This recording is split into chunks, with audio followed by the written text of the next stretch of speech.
Assalamualaikum warahmatullahi wabarakatuh. Kami dari kelas TI 3B izin untuk mempresentasikan hasil diskusi kami terkait Big Data Analytics dengan judul Time Series Analysis on US Employment Rate. Sebelumnya perkenalkan anggota kelompok kami. Yang pertama ada saya sendiri, Dwi Ratna Puspitasari dengan NIM 433211108. Yang kedua ada Luki Nur Fitriana dengan NIM 433211115. Dan yang ketiga ada Siti Ainun Rodia dengan NIM 433211124. Untuk latar belakang masalahnya sendiri yaitu analis data time series memiliki peran penting dalam memahami pola dan tren dari data yang terkait dengan waktu. Dataset tingkat pengangguran menawarkan wawasan yang berharga tentang kondisi ekonomi waktu suatu wilayah atau negara selama periode waktu tertentu. Dalam proyek ini, kita akan menggunakan dataset tingkat pengangguran di Amerika Serikat untuk melakukan analisis time series menggunakan Apache Spark. Tingkat pengangguran adalah indikator penting dalam ekonomi yang mengukur proporsi dari jumlah tenaga kerja yang tidak memiliki pekerjaan dan sedang mencari pekerjaan aktif. Analisis terhadap dataset tingkat pengangguran dapat memberikan informasi terkait kondisi ekonomi, dampak kebijakan ekonomi, serta tren dan pola dalam tingkat pengangguran dari waktu ke waktu.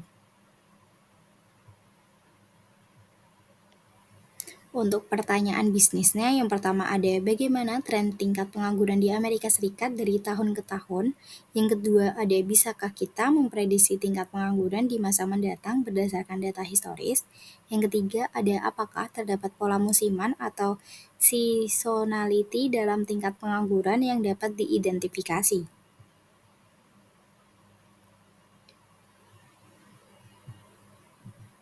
Untuk penjelasan datasetnya sendiri, dataset ini merupakan dataset tingkat pengangguran di Amerika Serikat yang berisi informasi tingkat pengangguran bulanan di berbagai country di Amerika Serikat dari tahun 1990 hingga 2016. Sumber datasetnya sendiri itu berasal dari Kaggle dengan jumlah rekor yang memiliki ribuan baris data yang mewakili pengangguran bulanan di berbagai country di Amerika Serikat dari tahun 1990 hingga 2016. Fitur-fitur yang ada sendiri itu yang pertama ada date atau tanggal dalam format tahun, bulan, dan hari.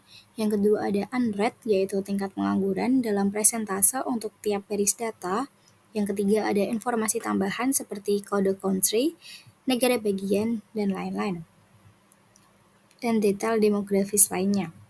Selanjutnya langsung ke collab-nya. Oke, yang pertama itu kita melakukan instalasi untuk PMD Arima.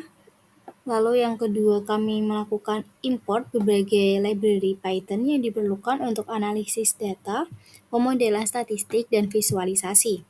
Yang ketiga kami menghubungkan Google Colab ke Google Drive untuk mengakses file yang disimpan di Google Drive.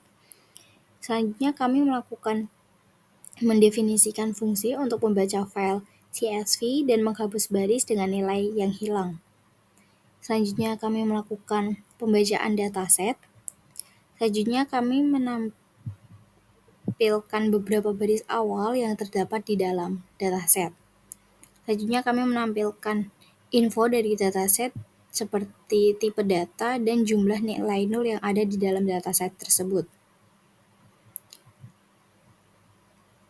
Selanjutnya kami melakukan pengecekan berapa jumlah baris dan kolom yang ada di dalam dataset. Dan setelah itu kami lakukan visualisasi terkait tingkat pengangguran tahunan di Amerika Serikat dari tahun 1990 hingga 2016. Untuk selanjutnya akan disampaikan oleh rekan saya. Kemudian selanjutnya memasuki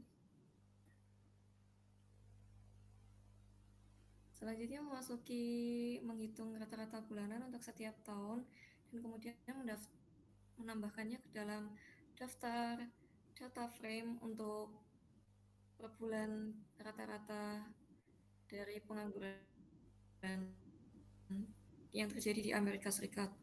Kemudian selanjutnya menghitung rata-rata bulanan untuk setiap tahun dan mengumpulkan rata-rata bulanan tersebut ke dalam list yang dihitung per tahun dan juga per bulan.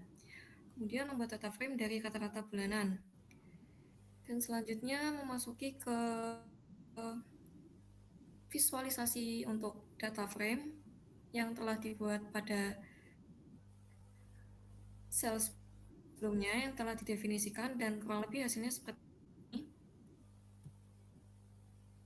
Kemudian memasuki analisis data time series. Untuk analisis lebih lanjutnya di sini menggunakan auto correlation function dan partial auto correlation function. Kemudian melakukan diferensiasi data untuk mengidentifikasi siklus, kemudian memplot data hasil diferensiasi tersebut.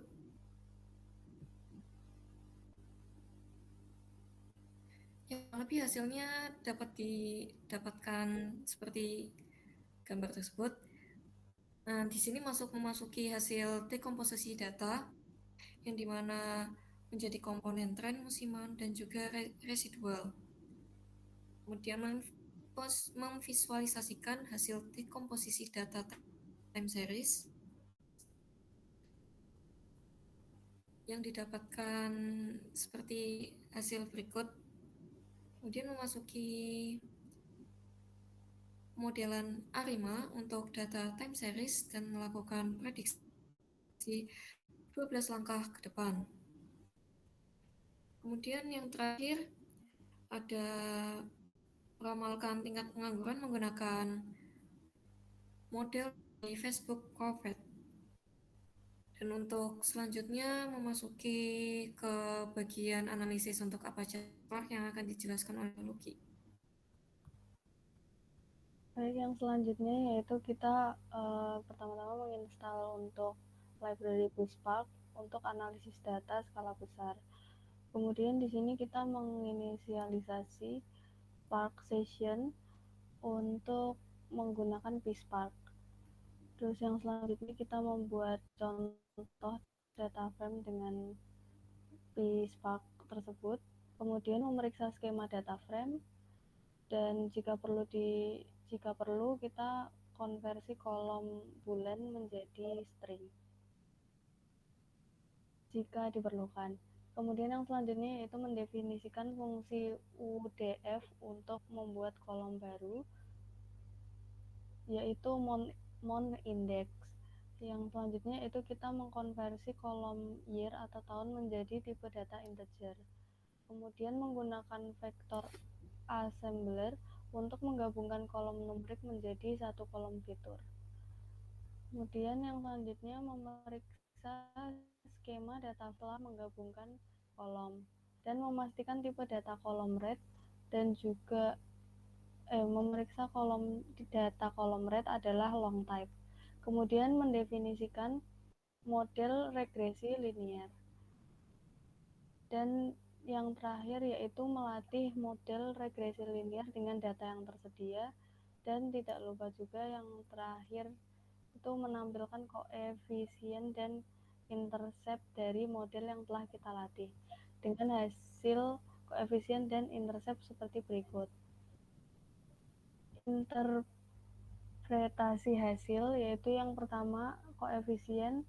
Nah, koefisiennya ada dua. Jadi koefisien yang pertama ini 0,0 yang berarti fitur pertama tidak mempengaruhi target variabel target. Dan setiap perubahan dalam fitur pertama tidak akan mengubah nilai prediksi.